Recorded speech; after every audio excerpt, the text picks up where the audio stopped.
জামায়াত প্রার্থীর হলফনামায় ম্যাজিক। সপ্তম শ্রেণীর মেয়েও করছে চাকরি, আয় লাখ লাখ টাকা। আসসালামু আলাইকুম। নির্বাচনী হলফনামা মানেই প্রার্থীর আমলনামা। কিন্তু চট্টগ্রাম 11 আসনে জামায়াত সমর্থিত প্রার্থী মোহাম্মদ শফিউল আলমের হলফনামা দেখে চক্ষু চড়ক গাছ ভোটারদের। তার 3 সন্তান, যারা সবাই এখনও শিক্ষার্থী, তাদের আয়ের উৎস দেখে খোদ নির্বাচন কর্মকর্তারাই কি অবাক নন? সপ্তম শ্রেণীর ছাত্রী করছে চাকরি, আর এইচএসসি পড়ুয়া ছেলে দিচ্ছে আইনি পরামর্শ। একে সত্যি মেধা, নাকি সম্পদের হিসাব লুকানোর নতুন কৌশল? বিস্তারিত থাকছে প্রতিবেদনে। হলফনামার তথ্য অনুযায়ী শফিউল আলমের বড় ছেলে দিহান একটি বেসরকারি বিশ্ববিদ্যালয়ে বিবিএ পড়েছেন।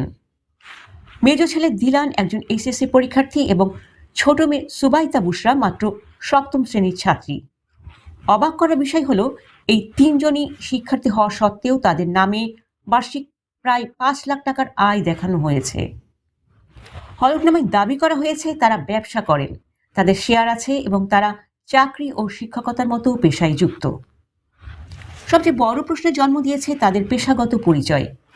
একজন এইচএসসি পড়ুয়া শিক্ষার্থী কিভাবে আইন পরামর্শক হিসাবে কাজ করেন, কিংবা সপ্তম শ্রেণীর এক কিশোরী কিভাবে চাকরির মতো পেশাদার দায়িত্ব পালন করে বেতন পায়? রাজনৈতিক মহলে আলোচনা চলছে, নিজের প্রকৃত সম্পদ সন্তানদের নামে বন্টন করে দেখিয়ে কি প্রার্থী কোনো চাতুরীর আশ্রয় নিচ্ছেন? শুধু সন্তানদের আয় নয়, খোদ শফিউল আলমের নিজের হিসাব নিয়েও আলোচনা কম নয়। হলফনামা অনুযায়ী তার বার্ষিক আয় 14 লাখ টাকা, কিন্তু হাতে নগদ টাকা আছে প্রায় 28 লাখ। স্থাবর অস্থাবর মিলিয়ে 1,07,00,000 টাকার সম্পদের উৎস নিয়েও সাধারণ ভোটারদের মনে নানা প্রশ্ন দানা বাঁধছে। এ বিষয়ে বক্তব্য জানতে প্রার্থীর সাথে যোগাযোগের চেষ্টা করা হলেও তার ব্যবহৃত নম্বর দুটি বন্ধ পাওয়া গেছে। ভোটের ময়দানে প্রার্থীর স্বচ্ছতা সবচেয়ে বড় সম্পদ।